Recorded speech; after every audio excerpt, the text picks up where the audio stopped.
دوستو 302 کے حوالے سے 2011 SCMR 1215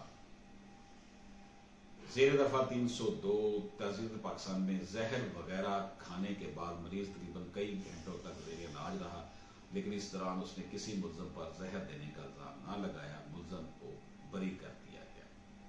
اسی طرح 2009 PCRLJ 619 میں یہ کہا گیا ہے کہ تعزیزات پاکستان دفعہ 302 میں کسی نے ملزم کو کھانے میں زہر ملاتے نہ دیکھا تھا۔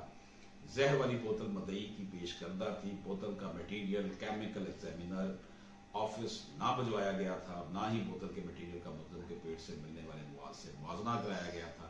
کچھ دیگر لوگوں نے بھی وہی کھانا کھایا، لیکن ان پر زہر کا اثر نہ ہوا، اس لیے ملزم کو بری کر دیا گیا۔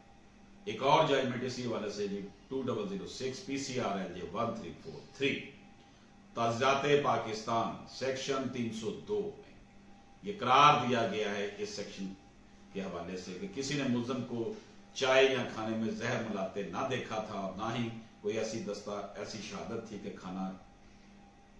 کھانا یا چائے بسکٹ وغیرہ کہاں سے خریدے گئے، اس لیے ملزم کو بری کر دیا گیا۔